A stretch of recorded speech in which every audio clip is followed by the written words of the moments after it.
playing for a lot of years.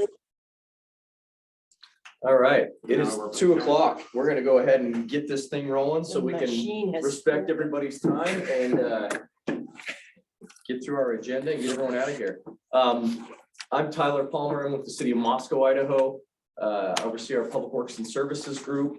And I am stepping in today for Kara, our chair, as vice chair, because Kara is on spring break with the kids, so good for her. So I'll be stepping in to do that today.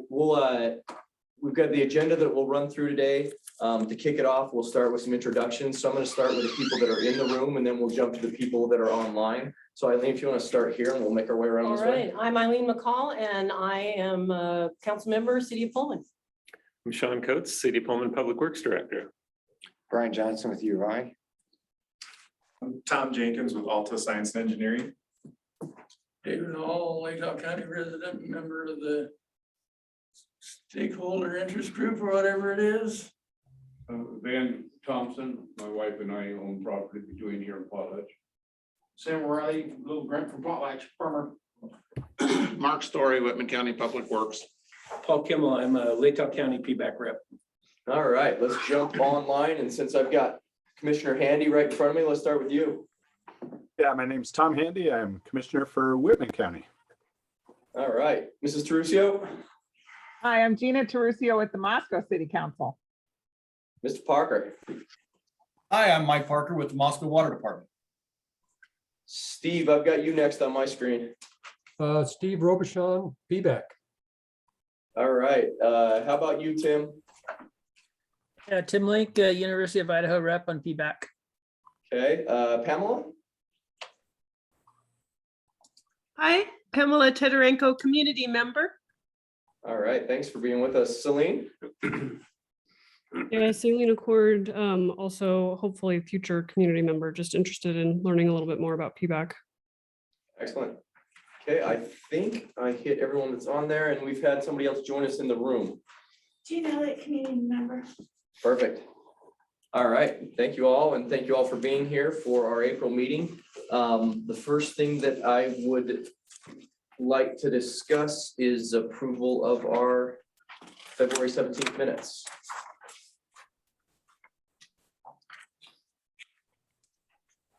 Rewatched all the videos.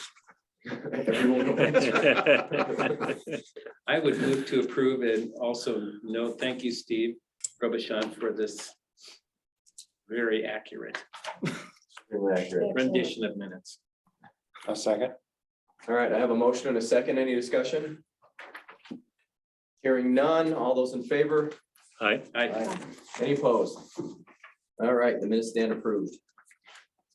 Okay, next item, we have got public comment for items that don't appear on today's agenda. Does anybody have anything they'd like to chat about? I just have I guess I can tell you real quick. The Planning Commission for Whitman County last night approved the new comprehensive plan for Whitman County to get moved forward to the county commissioners who will receive it soon. So that was a nice step forward. Nice, that's excellent. And that affects all of us a little bit too. So great. I would just mention that the City of Moscow held an open house, an online open house last week for our climate action plan that includes water conservation as a major component of that climate action plan. Had a really nice online open house for that, and we will be taking that climate action plan to our city council in a workshop on April 25th. It is open for public comments still through the 26th of this month. So if anybody wants to review that document and provide any public comment, we'd be happy to hear it. Anybody else? All right. We don't have any presentations or discussions scheduled for today, so we're going to circle to some unfinished business, and we're going to talk a little bit about the executive director position vacancy. Brian, you want to kick that one off and provide an update where we're at? So there's been an update provided to that job description, and it's being advertised now. It'll be advertised until April 1st. And the group identified, the selection committee will review the candidates at that time, hopefully have a great pool to choose from and narrow it down and get interviews on site here, likely in April. Excellent. Paul, anything you want to add to that? No, we pushed it out to a number of consultants and they're pushing it out and I sent it out to American Water Resources Association and they did post it. So I owe a couple dollars for that, which is fine. I'll pay for that. Well, yeah, I was gonna say the local budget can. Yeah, I didn't think they'd post it until I paid them, but I said, hey, send me an invoice. Yeah, send it through, Anyway, yeah. so it did get posted on that. And I did notice the cities and our entities reposting, appreciate that. David, did you have something you want to add to One that? observation, I was on the PBAC website and still had contact information for Corey Oh. at U Idaho, so if somebody can do that, you might want to Thanks, David. point it to somewhere else. Yeah, I don't remember specifically which pages. appreciate that. Thank you. Okay. Perfect. All right, so yeah, we're encouraged, we're excited. I think this is a good opportunity for us to move forward and find a good candidate that will do some great work and help us take this next step as we're at such a crucial crossroads for PBAC. Any other comments, questions that anyone has on that process? I think it's moving along nicely. Brian, thanks again for all the help you've given us shepherding that through. New business, we've got the 2022 groundwater monitoring data logger download management. Steve, is that one you're taking the lead on for us? I can, or Tom is there. He may have a better idea exactly what's contained in that cost estimate if he's willing to talk. Yeah, but I don't want to talk to Tom is the problem. I'm upset with him. No, I'm just kidding. Wow. That's intimidating to start off with. No, Tom. Somebody's had a rough week of too much caffeine.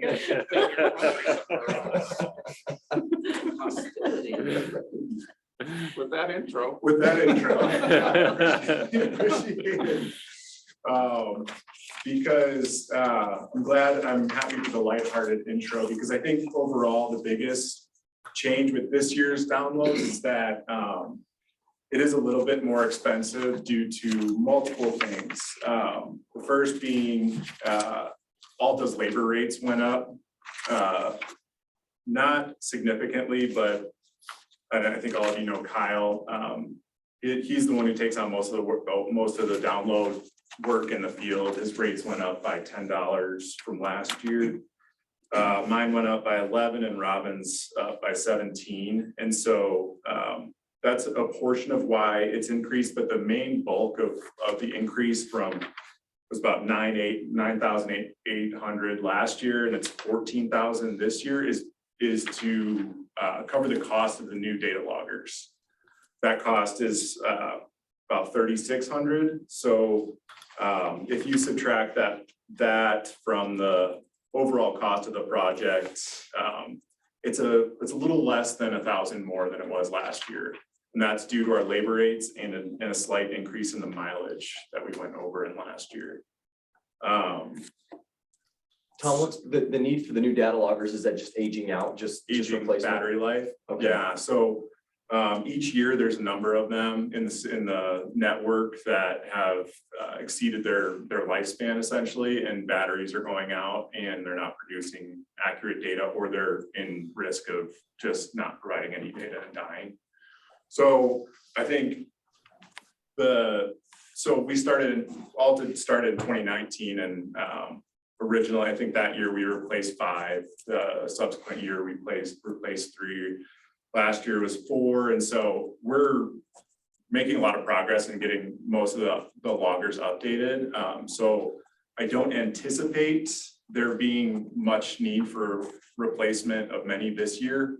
But one of the things we did discuss was a discretionary budget to cover any of that within the contract, so that we can avoid any further paperwork from on both our ends and kind of streamline that process in case we do need to replace. Is there enough, I guess one of the questions I have, Tom, is there enough variation in the age of these data loggers that it's something we can get on a consistent obsolescence plan? So we just know that we're going to replace 4 annually as we move along or something like that, so we can have some predictability? It's definitely something we could go out, and so we've got a binder of all the ages, dates, manufacturing numbers of each logger. And so we could generate a spreadsheet to see kind of where we're at. Mm-hmm. But that may be I don't know the expenses that would incur or the labor to try and get everything on the same On a rotational schedule. rotation, right? What is the total, Tom? About 30. Just a little over. 30. Yeah, Okay. just a little bit over 30. What's the typical lifespan of loggers? Or is that hard to say? So we have multiple, so most of them are Solence loggers, and that's about 10 years. And Steve, feel free to jump in and correct me if I'm wrong on this. But there's a few different models, divers, and I think they all are somewhere in that age. So we should at this point be fairly well updated with not many needing replacement. I guess my only concern would be is if we had, with that many, if we had a year where 20 of them came up for replacement in the same year and suddenly we're looking at a $50,000. Right.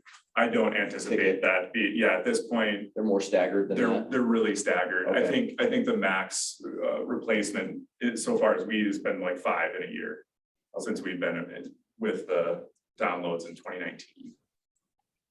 Can I throw a couple pennies in on this one? Please. This is Steve. What ended up happening with the loggers was they bought a bunch of them early on for a project called the OK project, the Ozinski-Keller project. And all of those started to die at about the same time. But since then, Ecology and IDWR changed their mind about what kind of logger they want to use. And so that's why we have different flavors of loggers out there now. And it's kind of like a phone. Each one of those loggers requires its own kind of downloading hardware and software. And as long as the regulators were changing things, we tried to match the regulators with what they were using. And so now we're pretty much up to date, but I anticipate, 3 or 4 of these every year will need to be switched out just to make sure we stay ahead of the pace. And so I think that 4 number is really a pretty good number for the future. Like maybe next year, IDWR will drill the well that they said they were going to drill last year. IDWR is now using a different kind of logger, which takes a different kind of download hardware. So PBAC, if they want to match IDWR or at least download from IDWR's logger, they'll need one of those download blocks. And so discretionary thing would really be good to have, so that if something comes up, a new logging point gets identified, a new well gets drilled, or for some reason one of the loggers goes bad prematurely, we'd be able to move on that fairly quickly. And the 10-year thing, one other thing about the 10-year thing, the 10-year thing works pretty well when you record a data point every 1 hour. Sometimes early on, especially when they were doing pump tests, they would record a data point every minute. And in that case, some of the loggers would be going dead in like 3 or 4 years. We had a couple bad batches from Schlumberger, the manufacturer. Those things didn't last 10 years. They didn't even last 5 years. So there's really no telling when any of these may go bad. And it's nice to be able to move quickly and not have to have a whole bunch of spares on hand by purchasing them in advance. Okay, thank you, Steve. So Tom, the 14,000 is reflected in this proposal. That is the labor cost plus that's for 4? For 4 loggers plus a new optical reader that Steve was talking about. That records the data in the field. So that's why it says 5. And that was, that discrepancy I should have put in the scope of work. So as far as a discretionary amount, if the committee were to pass a discretionary amount in addition to this contract amount this year, are we thinking $4,000, $5,000 is a discretionary? What do we think would be an appropriate discretionary amount to cover whatever might come up? So in 2020, we did 4,000. And that covered probably about 4 loggers and then our labor to go out there and replace them. But that 4,000 is already reflected in this proposal, right? No, that's on top of that. Was an additional. Yeah. Okay. Yeah. So if we had that, so the discretionary would add a 4,000 and put it up to 18,000. All right. If we needed any of that 4,000. So I guess I wonder if we should approve the contract and then just go up to like 20,000 on the thing with the remainder being discretionary. If that would be a wise way to just make sure we can move quickly on something like this. This all comes out of the administrative budget. Yeah, I think this is in the, wait, no, didn't we move this to research? I thought we moved it to. Yeah, we moved it to research, yeah, We put that as a line item in the budget, and then if we need it, we can use it. yeah. Wouldn't be a bad idea. I guess the only thing that we could do is if we already have the committee's approval for an expenditure up to a certain amount, then we wouldn't have to come back for committee approval for the expenditure, because if it's in the budget, we would still have to approve the expenditure when it came back through. So if we could put it as a line item in the budget, but then pre-authorize the expenditure up to a certain dollar amount, so that if a logger goes bad, they can move on it without having to wait till the next PBAC meeting. Tyler, this is Steve again. I think that's a really good idea to give the new executive director the approval authority for any discretionary funds. Yeah. One other point of information, last year, as part of the seismometer project that Jeff Langman and Quinn Buzzard are working, and you'll hear about next month, they needed to download the loggers that were associated with the seismometers more frequently than the once a year period that's in this contract. So that type of discretion is also nice to have. If for some reason we need to go out and download one of the loggers, that's not part of the deal with the Alta contract. The Alta contract is a once a year deal. So being able to send Kyle or whoever out into the field just on a moment's notice to get some data because we need it to do something is another thing that's really nice to be able to do. Well, I think I think it's wise for us not to forget that of all the activities that we're engaged in, this is one of the most important. We have to maintain and have this baseline data and continue to get that. It's a really important component of our research. Do you have something new? Are there warranties available for these loggers, and is there extended warranties that you can purchase? No, Solence doesn't offer, I think it's a year or something that most of these loggers will always span. It doesn't last into their actual lifespan, like Steve was saying. You know, some will only last 3 years, but I think for warranties, it hasn't spanned that period of time where they've ever died out. All right. Does anyone else have any other questions for Steve or Tom on this? All right, I'd entertain a motion on this then, if somebody has one they'd like to make. So we are for research. That's right. This would be a research entities, of which we have 3 of us We represented. don't have WSU. We don't have But WSU. you could make a contingent on. Yeah, I can make a contingent, reach out to them. I'm here. Oh, we got WSU. Never mind, Jeff's here. Hey, Jeff. Hi. All right, so would somebody like to make a motion on this? Well, we would if we could remember all the all the little points that you've been brought up, A Tyler. motion- I think the motion that I would like to hear from the committee, from my perspective, would be that we approve the Alta proposal in the dollar amount of, what is it, Paul? It is 14,417. $14,417.14, and approve an additional amount up to 20,000, with the remainder between the 14 and the 20 being a discretionary amount that we pre-approve for disbursement by the PBAC executive director. So moved. Second. All right. Any discussion? You guys are the same entity. All right. All right, this will be a vote of the 4 research entities. So this will be Moscow, Pullman, WSU, and U of I. So of those 4, all those in favor? Aye. Aye. Opposed? Okay, motion carries. Steve, did you get that? Was that clear enough? Yeah, that was clear enough, and I can always go back to the video and listen very closely. Perfect. I have one other kind of humorous thing about these loggers that happened at one point. Sometimes Solence at least used to say that if they quit working, they might be able to do something special to get the data off them. But you have to send the logger to Solence to do that. And it turns out Solence loggers are made in Canada. And these loggers are kind of like Cuban cigars.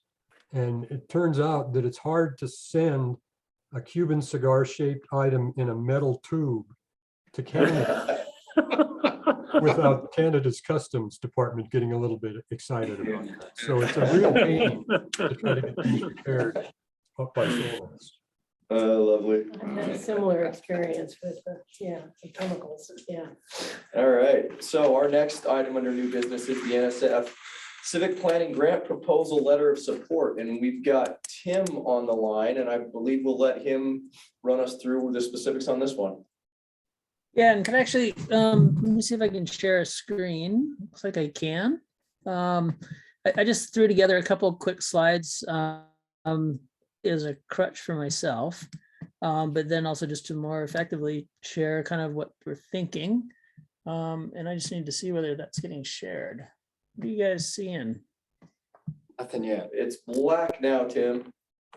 Okay, Now it's coming through. We've got looks like the start, we've got yep. there we it is. go. Do you need the Vandal fight song? Okay, yeah, so this is a, that's all right. That could probably be arranged. There's a proposal effort going forward for a new program that I'm not familiar with, but it's basically called the NSF Civic Innovation Challenge, otherwise Civic. Synopsis, and again, sorry, just to kind of read from this, but it's basically a way to transition practice of foundational research and emerging technologies into communities through civic engaged research.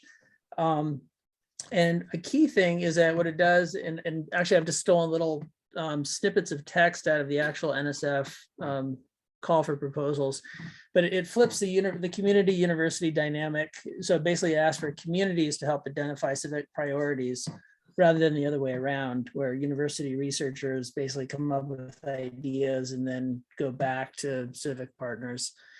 And again, focus on research-centered solutions that can be piloted within communities, and the idea is that they would then be scalable and then transferable to other communities with similar issues. It does require a coalition of civic partners and stakeholders, as well as a basically multidisciplinary set of researchers on the team. And then the idea is it also fosters this nationwide kind of communities of practice and problem areas. So that's the basic synopsis, again, right out of the real mission for the NSF call for proposals.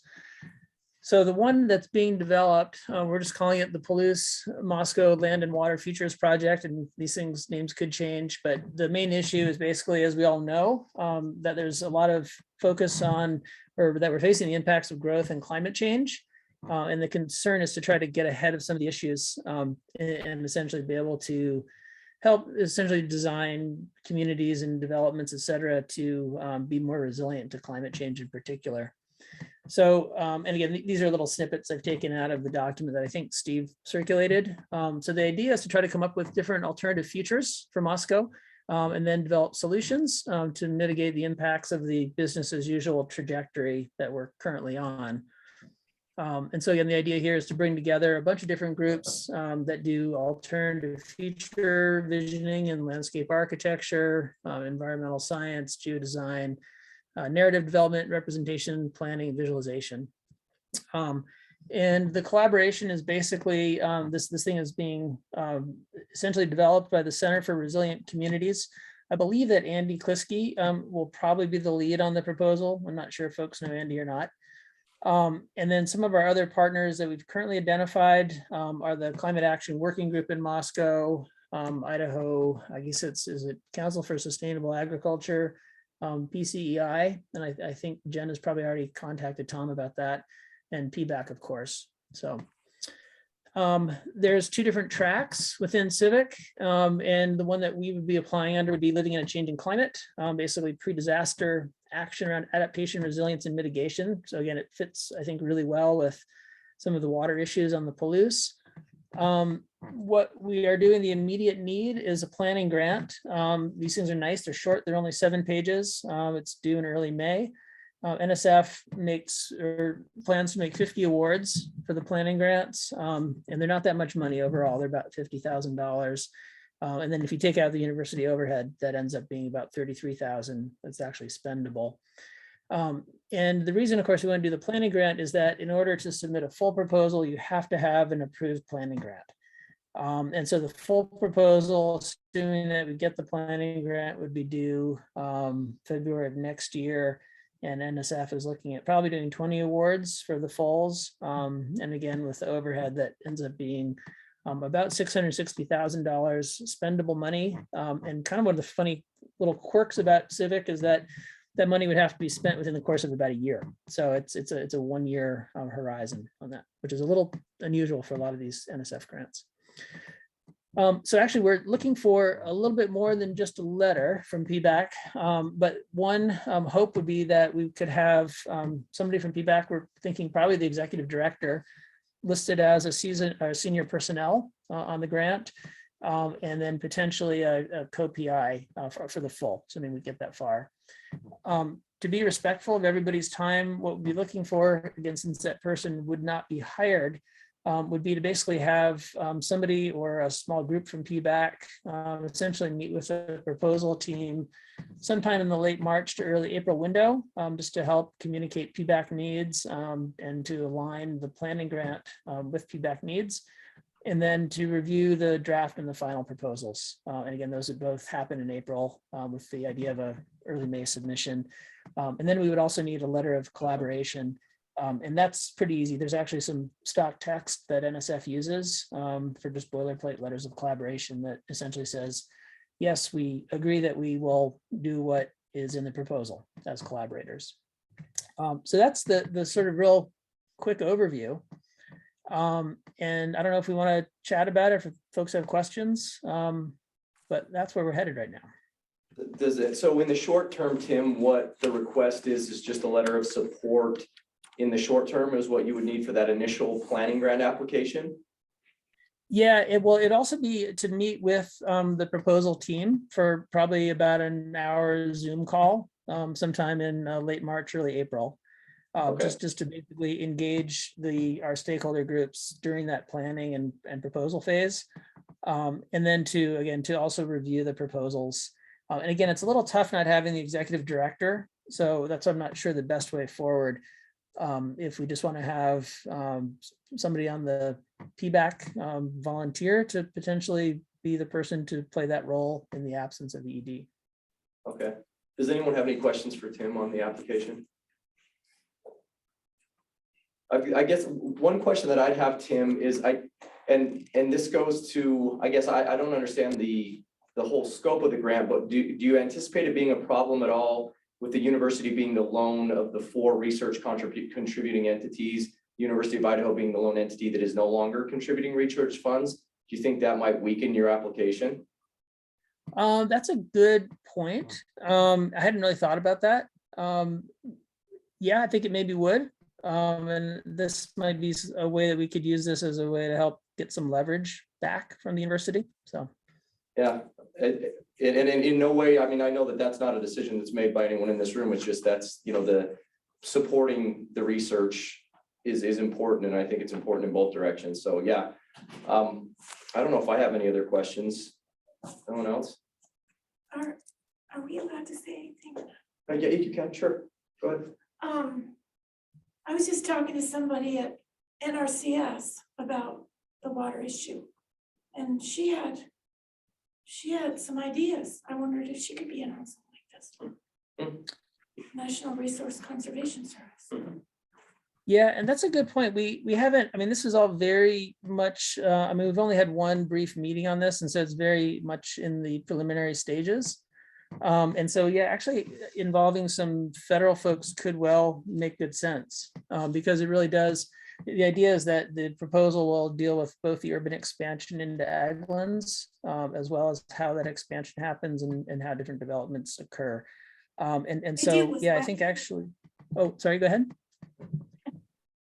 They deal with wetlands there, and they might have some ideas of how to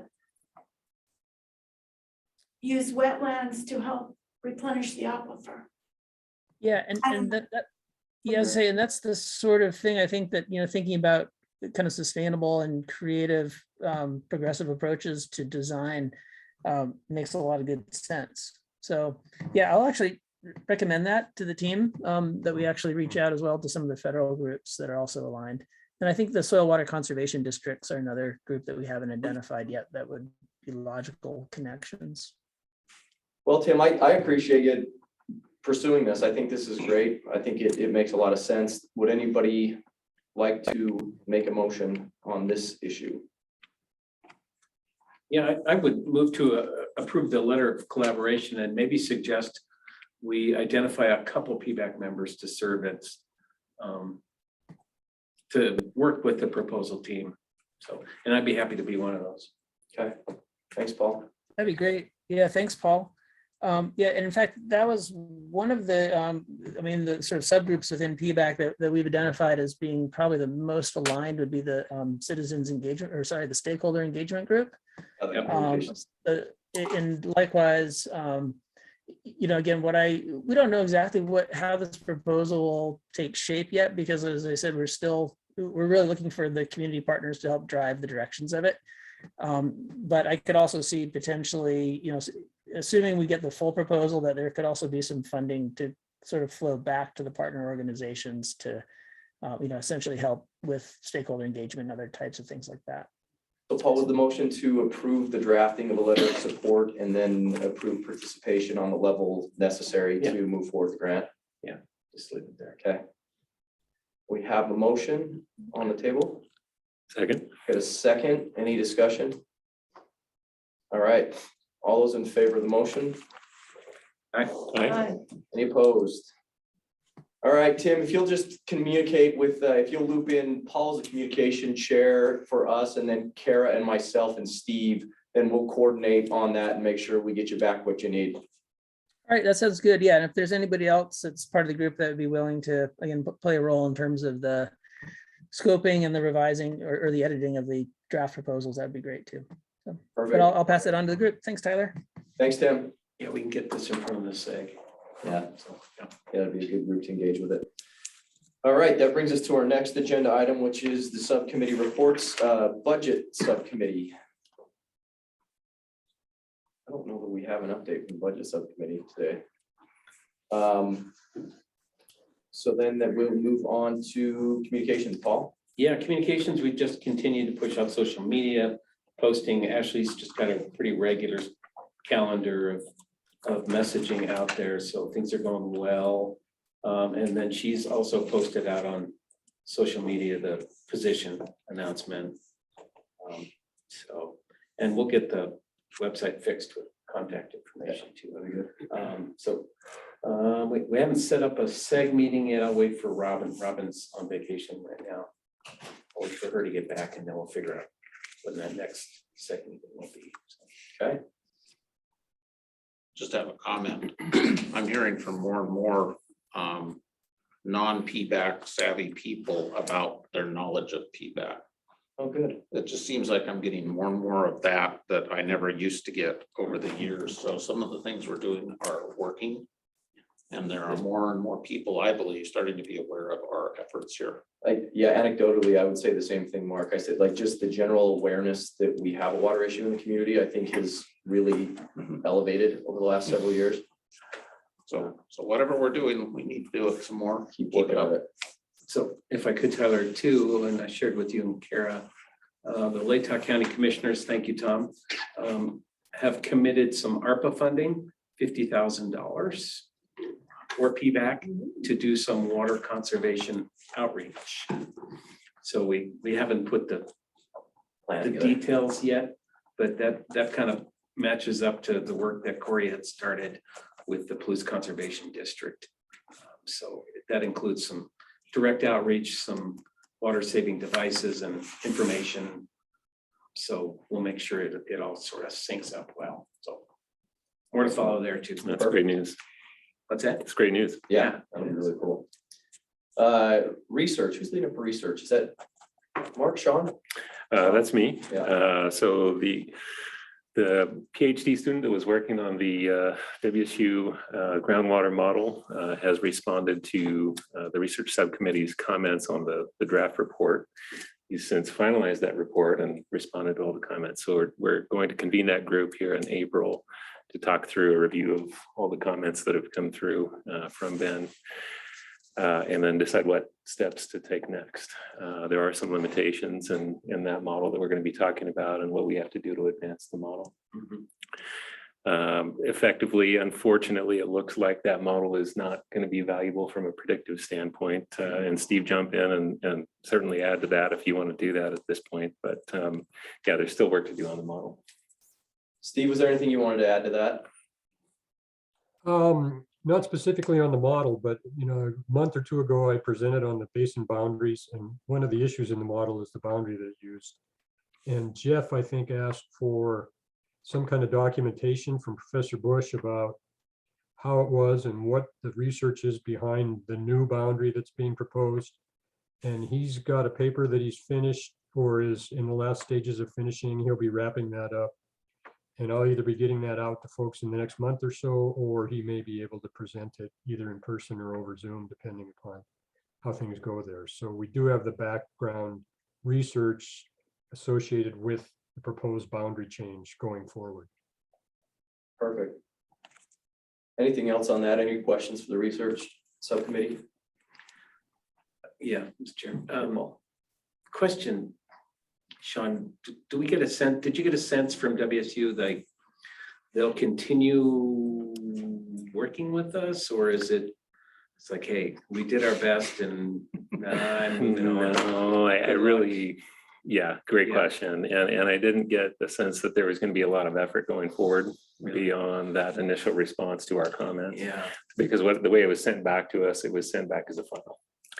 That being said, the professor that's leading Ben's effort there has said that he would prepare a summary memo to say, okay, here's what the model does, here's what it does not do, and here's what you need to do to basically take the next steps in the model. So he did agree to give us that, but unfortunately, there's not going to be a lot of iterative back and forth with the research. So not sure if there could be someone else to pass the baton to. Yeah, it doesn't look like it, unless Nick would be willing to identify basically a follow-up, PhD candidate that was willing to take that on.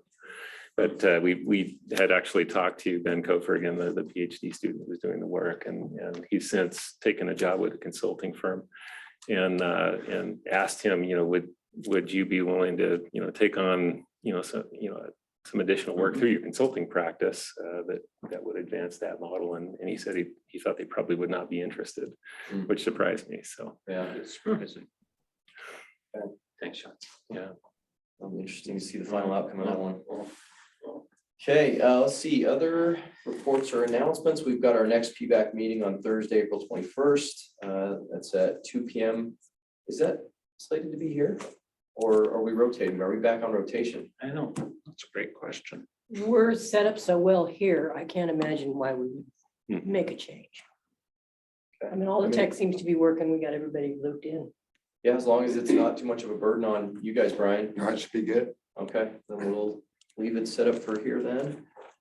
Any other announcements or anything else anyone wants to bring up for the good of the order? This might be a record short meeting. It could be. I just had a quick question. I think it's for Paul. When were we presenting to League of Women Voters in Pullman? March. In Pullman? April. It's in April, yeah. I'm not sure. I know Kara will know. Robin is in front of the Moscow League again, the end of March. Yeah. I just sent some stuff. So, yeah, we'll let you know. Yeah, I'll contact Kara. Yeah, I can find that email too. Yeah, It's kicking around. Go for moral support. Yeah. And then Great. Tyler, Kara, myself had a call with Neely Miller from Idaho Water Resources and Joanne Cole Hansen, a Water Resource Board member. Yeah. Here about, 2 weeks ago, maybe 2 weeks ago. Just an update on their progress. It was really positive at all.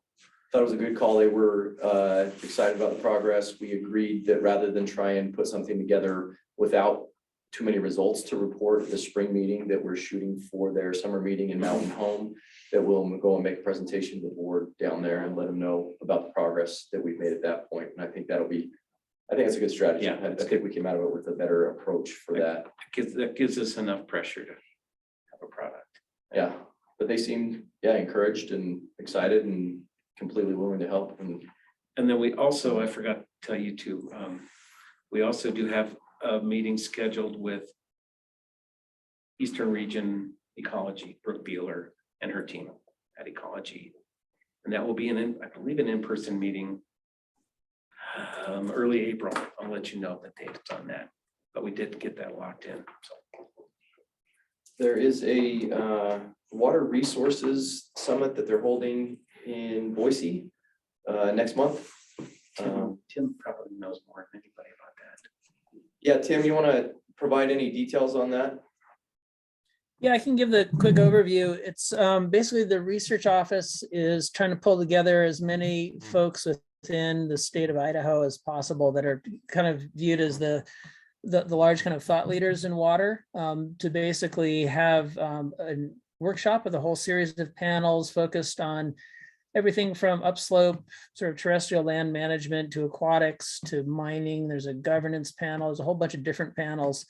And the idea is to basically just, well, per Kristen Mura, is to find things that we can work on together. And so essentially what we're looking for is common themes and research needs within the state to then pursue in more detail.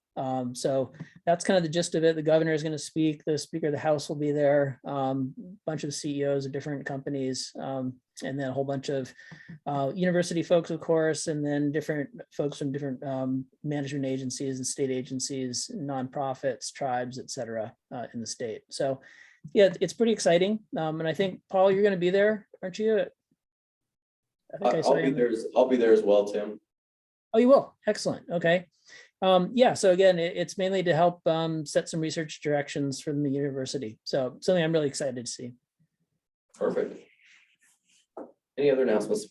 Mark? I was just wondering, the gentleman here came about the lawsuit that The you guys referred to. adjudication. Did you want to get that on the record as a? I'll chat afterward with them about Okay. that. I mean, I can give an update, just general for. That's all I was thinking. Yeah, just for the general record. knowledge. There was the city hosted a meeting at City Hall. Well, we had our several of the local state representatives that hosted the meeting. We held it at Moscow City Hall to provide some information 2 weeks ago. 2 weeks ago on the adjudication. I think as many of you know, there were tribal claims, fairly broad tribal claims within the basin. And so there was a blanket opposition that was lodged by two entities, the Potlatch Corporation and the state of Idaho, which means that the state of Idaho AG will be taking up the case on behalf of the water users within the basin. The city of Moscow did file protests to the 10 different rights claims that would impact our potential water supply projects, as well as the general provision. Tom Lamar, do you know, did the county file any protests to those claims as well, Tom?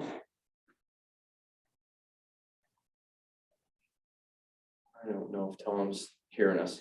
Yeah, I'm not sure if Latah County also ended up filing. I didn't hear, but I'm not sure.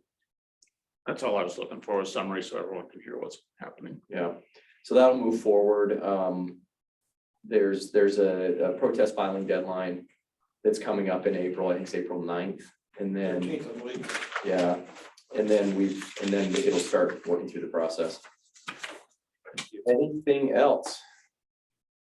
Okay, with that, I would entertain a motion to adjourn. So moved. Got a motion? Second. A second? All right, let's get out of here. Thank y'all. I think we might have hit a record. I think about 43 minutes was our shortest meeting that I ever.